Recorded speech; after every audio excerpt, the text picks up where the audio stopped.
Bonjour les amis, bienvenue sur ma vidéo. Aujourd'hui, nous sommes au Stardium, la partie 2. Et il commence à pleuvoir, donc on est obligé de faire vite.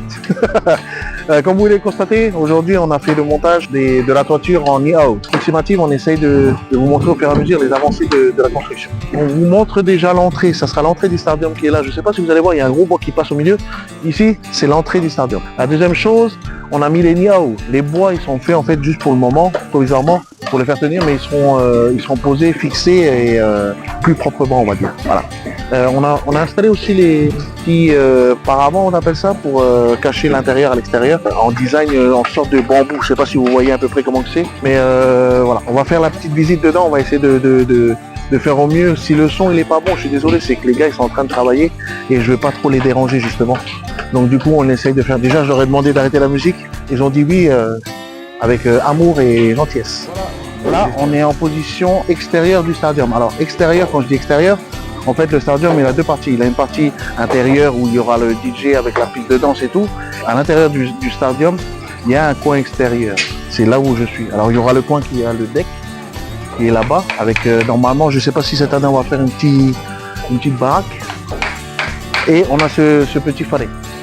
Ce petit faré en fait c'est une petite maison, une petite cabane pour ceux qui veulent être à l'extérieur et qui veulent boire un coup tranquillement et tout. Là il y a un coin extérieur pour fumer la clope et tout. Donc du coup on essaye de mettre les gens à l'aise et vraiment à la locale. Donc vous voyez il y a du sable en bas, il y a la mer qui est juste à côté. C'est le modèle. Tu peux venir en boîte de nuit mais tu peux aussi te détendre et être à l'aise. Voilà. Donc j'espère que ça vous plaît pour le moment. On va continuer avec l'intérieur. Voilà, on est à l'intérieur du Stardium. Alors, comme je vous disais, on est en travaux, donc j'essaie de pas trop gêner les gens qui travaillent, mais j'essaie de vous faire une petite visite guidée. On est à l'intérieur du Stardium. Alors, je sais pas si vous voyez comme moi là-bas, au fond, c'est l'entrée principale pour les clients. Donc, on arrive par ici, on vient là, et jusqu'ici, il y aura le DJ qui sera là. Et la piste de danse, ça va jusqu'à la fin de la petite maison. La fin de la toiture en fait qui est là-bas. Ensuite il y a un autre endroit à l'extérieur qu'on était juste avant qui sera à disposition aussi pour la clientèle. Donc voilà, le Stardium il fait je sais plus combien de mètres, je me renseignerai et je vous dirai ça un peu plus tard. Donc voilà, là c'est l'angle qu'on peut vous montrer le mieux pour vous préciser c'est où la piste de danse. Elle est top, elle est terrible. On va se déplacer, on va essayer de montrer la chose principale pour une boîte de nuit, c'est les toilettes. Les toilettes. Alors on a les toilettes garçons et on a les toilettes femmes. Je vais vous montrer vite fait un peu. Venez voir. Voilà, je vous montre à peu près comment c'est fait. L'entrée, voilà, comme vous êtes là. Et on a les trois tuyaux. En fait, les trois tuyaux, on va fermer. On va cloisonner pour pouvoir faire des endroits que pour les toilettes. Donc on en a 1, 2, 3. Et à partir d'ici, en fait, on va fermer complètement pour pouvoir avoir les toilettes et la douche pour le staff qui est derrière. Voilà.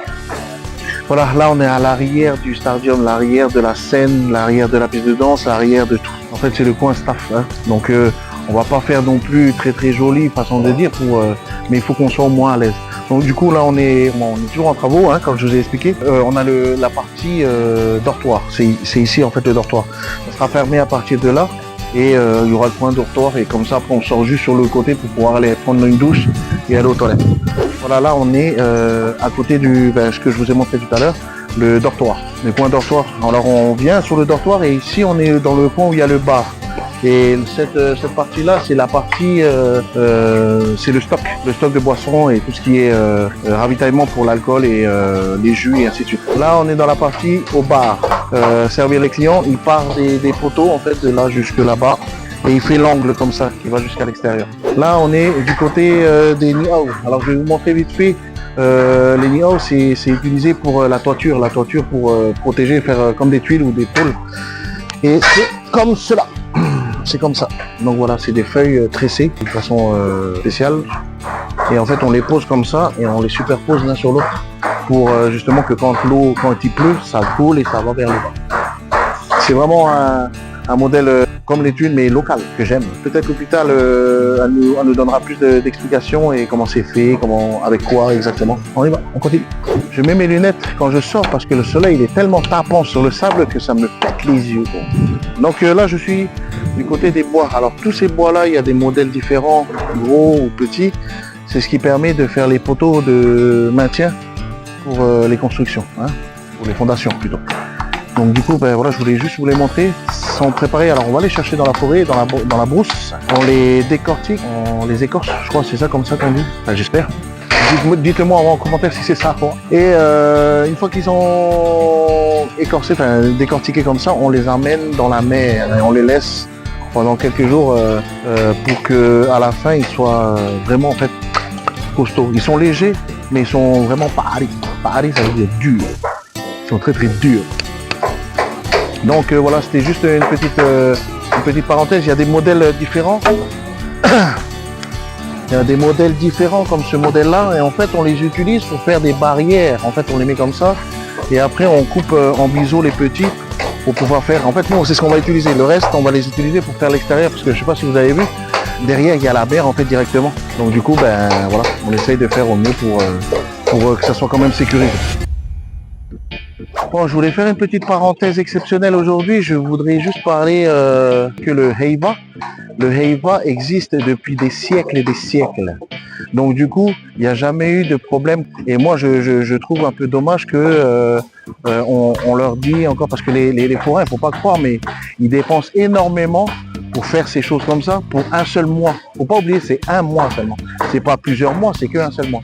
Donc du coup, j'ai un peu les boules parce que ils dépensent quand même énormément. Et aujourd'hui, regardez, on a comme cette boîte de nuit qui dépense énormément et on lui impose de mettre des conditions et de payer en gros un peu plus cher encore de ce qu'il paye déjà.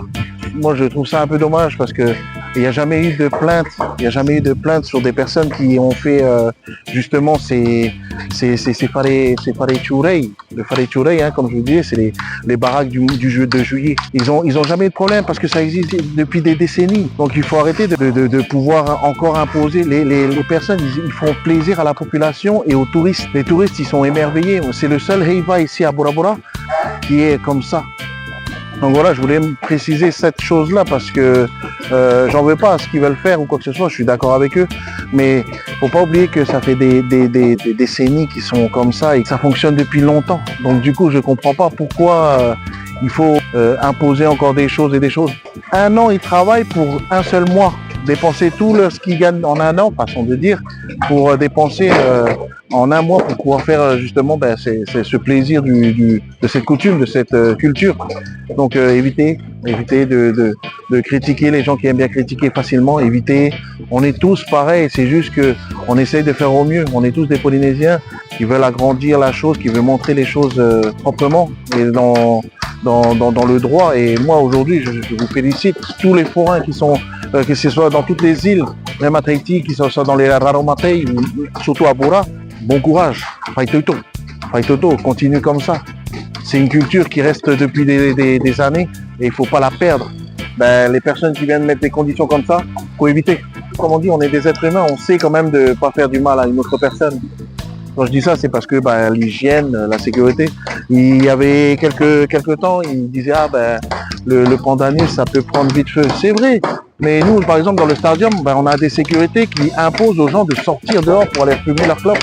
C'est pour vous préciser que comme quoi on n'est pas débile, à faire des choses et on les laisse aller, faites ce que vous voulez.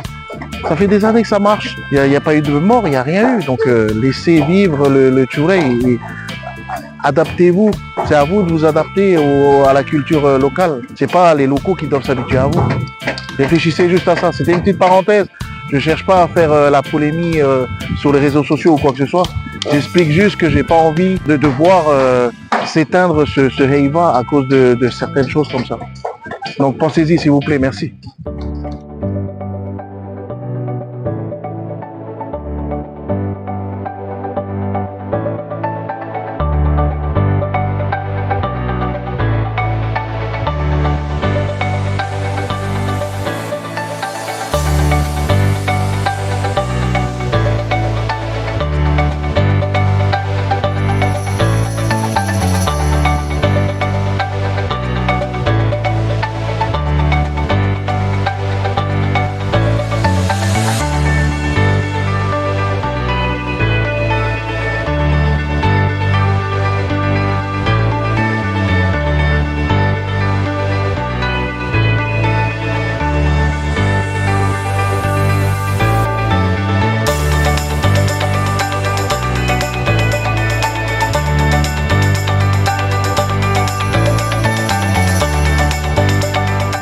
Petite présentation, encore une fois. Et là, on est sorti un peu du stadium. En fait, je voulais profiter qui est en construction pour vous montrer à peu près les belles baraques des autres forains. Toute cette partie qui est là jusqu'à là, c'est la partie restauration avec celle qui est juste ici aussi. Et on a le stadium qui est là-bas. Je ne sais pas si vous le voyez. Voilà, il est là-bas. La baraque qui est juste en face du stadium aussi, c'est un restaurant. En fait, tout ce qui est à l'arrière, c'est tout ce qui est restauration, petit bar, vraiment pour être tranquille et avec sa petite femme et aller manger et boire un coup. Voilà. Et après, bien sûr, on a le dancing, le stadium. On va aller faire un tour devant. Voilà. Là, on est devant. C'est là où il y a toutes les baraques de divertissement. Pareil, il y a des snacks, il y a des pêches au canard, il y a des choses comme ça en fait. Mais toujours local, si vous voyez. Et ils sont toujours en cours de préparation. Ils sont en train de se lancer justement pour faire leur construction et de montrer de se préparer pour le jour J. Mais c'est une ligne droite, hein. C'est une ligne droite qui fait de là-bas jusqu'à là-bas. Et c'est ça qui fait, en fait, tout au bout, il y a un snack. Et l'autre bout, c'est tout ce qui est jeu et torpille. Torpille, jeu de la roulette. Il y en a aussi un peu là, je crois. J'ai la famille du côté de mon papa. Parce que mon papa, il est de Bora Bora aussi. Qui a restauration, snack. Et en fait, la plupart du temps, c'est plus pour les jeunes, même pour les parents, mais pour manger rapide, du snack. Il y a des jeux de loto un peu, le bingo, je crois. Enfin, il y a pas mal de choses qu'il y a ici. Et vous avez vu, c'est toujours en mode local. Les Niao avec les bois qui tiennent les Niao, ainsi de suite. C'est magnifique.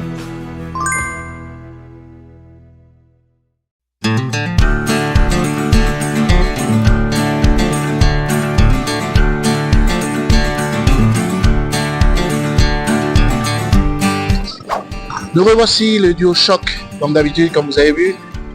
Aujourd'hui, ma soeur, ça va? Oui. Tu es tranquille, tu es pas tranquille? Jamais tranquille pendant la construction, ça c'est sûr. Je viens te voir, en fait, je veux juste te poser quelques questions. Est-ce que les travaux avancent très très bien? Oui, comme chaque année, on a une semaine et 2 jours. Et je trouve que pour les forains, ils ont assez bien avancé dans la construction. Est-ce que tu pourrais me dire ce que vous avez fait à peu près en avancée de construction? J'ai montré sur la vidéo déjà, mais voilà, par rapport à ce que tu as fait jusqu'à aujourd'hui.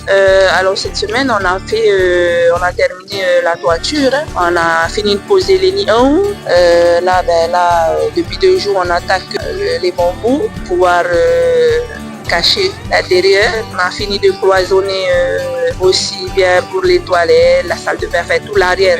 Voilà. Ça va, tu arrives à te reposer quand même ou c'est toujours en stress même quand tu rentres à la maison le soir? Je pense que c'est jamais, on peut jamais se reposer même quand on rentre. Hein. Et puis c'est jusqu'à la fin du Heiwa, c'est pas que maintenant. Hein. J'ai fait à peu près le tour, on a montré à nos abonnés, à notre communauté ce qu'on a fait comme avancement. Tu pourrais m'expliquer, j'avais posé j'étais pas sûr de moi par rapport au Niao. Tu as dû prendre combien de paquets pour faire justement cette grande toiture? Cette année, j'en ai acheté 50 paquets, mais à savoir que chaque année, j'essaie de conserver les Niao que j'achète chaque année. Donc ceux de l'année dernière, je pense que j'avais une cinquantaine, donc pour compter à peu près 100 paquets pour ma baraque. Alors moi j'aimerais bien savoir combien ça fait de mètres en longueur et en largeur le stadium en lui-même, en comptant l'extérieur. Il faut compter, je pense, 40 mètres de long et 16 mètres ou 15 mètres de large. Ah ouais, pas mal, c'est un gros truc quand même, hein. Là, il te reste encore 3 semaines avant l'ouverture, c'est ça? Ouais, quasiment. On va attaquer avec Alex les plus gros travaux pour tout ce qui est éclairage et sono la semaine prochaine. Je pense qu'on a fait un beau truc. Ah, le deck. Comment que ça avance le deck? J'ai pas encore été filmé. On laissera pour la prochaine vidéo, mais pour toi, est-ce que ça a bien avancé? Ah oui, je pense que moi, personnellement, hein, je trouve que cette année, on est allé très très vite. Hein. Habituellement, je pense que c'est des travaux qu'on le fait quasiment la 2e, 3e semaine. On a bien avancé dans nos travaux, je suis content, quoi. Là, tu peux me dire à peu près, ça fait combien de temps? Parce que je ne sais pas si la communauté arrive à se caler par rapport au temps où on en est là. Ça fait combien de temps exactement qu'on a commencé la construction, jour pour jour? Ça fait 1 semaine et 2 jours. J'explique vite fait, 1 semaine et 2 jours, ça veut dire qu'on a monté les fondations, les poteaux et tout, on a fait la toiture, on a fini de couvrir la toiture, on a fait les toilettes, on a tiré les tuyaux, on a préparé le stock, le stock, on est déjà sur le deck qui est quasi fini, hein? Et en plus de ça, je viens de voir, tu as fait la baraque. Oui, c'est ça. La baraque à l'extérieur. Donc on est vraiment avancé en 1 semaine et 2 jours. Alors 1 semaine et 2 jours, vous avez travaillé le samedi et le dimanche? Non, habituellement on travaille le dimanche les autres années, mais non, là cette fois-ci, j'ai vu qu'on était bien avancé, donc du coup, on méritait quand même de faire une pause. Hein. Ah, alors même avec une pause, tu as réussi à aller plus vite que les autres années. Carrément, carrément. Je pense que c'est une question d'organisation aussi. Hein. Je pense que chaque année, on sait quoi faire pour aller plus vite. Donc du coup, ça prime. Hein. Voilà, on apprend chaque année. Eh ben franchement, moi je respecte. C'est pour ça que j'adore en fait ce que vous faites aujourd'hui. En plus, je vois les bois ont été posés en design pour faire un sort de mur, c'est ça? Oui. Franchement, c'est top. J'ai expliqué dans la vidéo, c'est que vraiment tout est fait en bois local et les nids à eau qui sont dessus et tout. Une petite question sur une parenthèse que j'ai faite. Est-ce que tu t'en sors avec les conditions qu'on te propose pour cette année et les autres années qui vont arriver? Est-ce que ça te met un coup quand même ou pas? Ah c'est sûr, parce que c'est une nouvelle procédure que on fait face à les forains de Bora. On n'était pas au courant, c'est juste à 1 semaine de la construction, lorsque tu reçois une procédure qui vient du pays. C'est un peu difficile parce que cette année, il y a cette norme d'hygiène qui vient et s'ajouter, et c'est assez difficile pour tout le monde d'anticiper et de remédier, quoi. Alors moi, je voulais juste faire un autre message pour dire Fai Toto déjà à toi, ma sœur. Fai Toto à tous les forains aussi qui tombent dans cette impasse, on peut dire ça, parce que vous êtes forts. Moi, c'est la première fois que je suis une construction de A à Z d'un Farichurei, d'un Heiva. Et franchement, j'ai vu, c'est du boulot. Hein. Et je crois que le stress que tu as aujourd'hui, je le comprends parce que je ne te vois pas être tranquille une fois. Oui, c'est ça. Eh bien, franchement, ma sœur, vous êtes fort. Donc, franchement, ma sœur, moi, je te respecte beaucoup. Je voulais juste aussi dire à tout le monde que je pense que le Heiva et Sabora, c'est plus une histoire de famille. Hein. Si on fait le tour, je sais que pratiquement tous les forains travaillent avec leurs parents, avec le soutien de leurs frères, leurs cousins, leurs tontons. C'est vraiment une question de famille. Moi, aujourd'hui, depuis 2017, j'ai toujours eu mes frères avec moi. Là, j'ai mes 3 grands frères et j'ai mes garçons, j'ai mes enfants, j'ai mes filles. Alors du coup, je pense que ça se suit. Et je pense que ça se transmet comme ça parce que les jeunes commencent à travailler avec nous et c'est ce qui fait peut-être l'envie de revenir sur place et de garder la place, quoi. Voilà. Ah ouais. Donc en gros, comme on dit en polynésien, c'est le mana. Oui, c'est ça. Oui. Il y en a qui sont sur place depuis plus de 30 ans. Hein. Imaginez, le mana, ça veut dire le pouvoir en Polynésie. Et c'est un pouvoir de pouvoir justement transmettre cette chose-là. Moi, c'est la première fois de ma vie que je fais ça. Pourtant, je suis polynésien, mais j'avais envie de le suivre. En plus de ça, je suis avec une personne qui est vraiment gentille, exceptionnelle et qui est courageuse. Et moi, sur ça, franchement, je tiens à mettre mon grand respect sur cette personne-là. Alors voilà, on va pas faire long comme la vidéo d'avant, mais un dernier message, et non pas pour les touristes, mais pour les forains aujourd'hui qui sont en train de construire. Je pense comme moi, je leur souhaite que de passer un bon Heiva et de faire tout parce que c'est pas facile hein, de la construction jusqu'à le fonctionnement durant le Heiva jusqu'à la fin. Le fait de débarrasser, c'est énorme et voilà, je leur souhaite de passer un bon Heiva, de faire tout, d'apprécier notre Heiva et voilà. Sur ce beau message, merci beaucoup encore ma sœur. Merci de m'accepter encore avec toi pour pouvoir faire justement ces vidéos. Je sais que ça prend toujours un peu de temps par rapport à ton travail, Mais je te remercie beaucoup, ma sœur. C'est un plaisir parce que voilà, c'est la première fois qu'on nous met en valeur. Comme je disais, il y en a qui sont sur place depuis plus de 30 ans et tout le monde voit le rendu. Et c'est important que les gens sachent aussi ce qu'on met en place, l'investissement, c'est physiquement, c'est financièrement, c'est énorme ce que les forains font chaque année et je trouve ça très courageux, quoi. Voilà. Moi, j'ai une grande fierté pour vous. J'ai une grande. J'arrive pas à comprendre les critiques des gens ou quoi que ce soit qui viennent critiquer leur travail que vous faites. Vous n'êtes pas en train de faire de la merde, excusez-moi de mon terme, mais voilà, vous faites pas n'importe quoi. Vous faites quelque chose, en plus, ça fait plaisir aux gens. Respect. Je pense qu'en venant sur place, il y a quand même un suivi. Pendant toute l'année, on tient quand même des réunions avec la commune et tous les acteurs de cet événement. Et il y a un suivi derrière quand même. On ne vient pas sur place pour faire n'importe quoi en termes de sécurité. On nous impose quand même pas mal de choses au niveau de l'électricité. On a notre commission de sécurité enfin, on est suivi quand même. Et je trouve qu'on a cette chance voilà, sur place. Vous avez, parce que bon, je ne m'y connais pas trop vraiment tout ce qui est sécurité justement, mais est-ce que vous êtes, Bora, surtout pour vous, pour les baraques qui viennent ici pendant un mois, est-ce que vous avez quand même une loi qui vient passer pour voir la sécurité de l'électricité, pour l'assainissement? Est-ce que vous avez quand même ces choses-là qui passent même pour un mois? Oui. Alors avant la construction, on tient toujours une réunion tous ensemble avec les sociétés concernées pour l'assainissement. Par exemple, il y a la Polynésienne des eaux, il y a EDT pour l'électricité. Avant l'ouverture de chaque Heiva, ils viennent pour une visite. Ils vont tout vérifier au niveau de nos câbles d'électricité, nos coffrets d'électricité. On nous impose quand même, ils savent déjà quand ils viennent qu'il y a des disjoncteurs à changer, il faut les changer. Il y a des vigies et c'est des choses qui coûtent. Mais il faut savoir que c'est quand même important. Parce que pour chaque forain, c'est la sécurité. Et pour chaque forain, je vais le dire, quand on vient ici, on est conscient qu'on vient à perte. C'est-à-dire qu'il peut toutefois y arriver quelque chose. Ça passe ou ça casse. Donc du coup, on a cette conscience que quand on vient ici, soit on gagne, soit on peut tout perdre. Donc il faut toujours se préparer au pire. Voilà.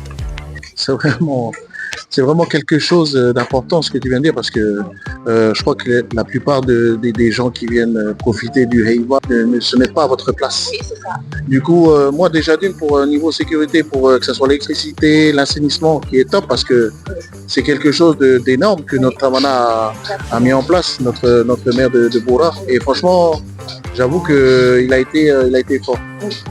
Aujourd'hui, moi, je te remercie beaucoup pour tout ce que vous faites, tout ce que tu fais pour nous, pour la population, pour Bora, pour notre communauté aussi qui vont apprendre à connaître le Tchurei, le Heiva, la construction d'une boîte de nuit. Parce que moi qui travaille avec elle depuis le début de cette construction de cette boîte de nuit, elle est énorme et il y a eu beaucoup d'évolution. J'espère pour vous que ça va vous plaire. J'espère que ma soeur, ça va bien se passer encore cette année. De toute façon, on fait tout pour. Hein. Ouais, on fait tout pour. C'est comme ça. Donc on va essayer de marquer le coup et d'envoyer encore plus de peps, quoi. Aussi, c'est vrai que peut-être beaucoup diront que je suis assez sévère et des fois il y a des messages que je mets sur Facebook, pas pour mettre la pression, c'est pas ça, c'est parce que derrière tout ça, il y a du travail. Et derrière moi, il y a d'autres personnes. Voilà, j'ai une sacrée pression vis-à-vis des autorités. J'ai la commune surtout qui...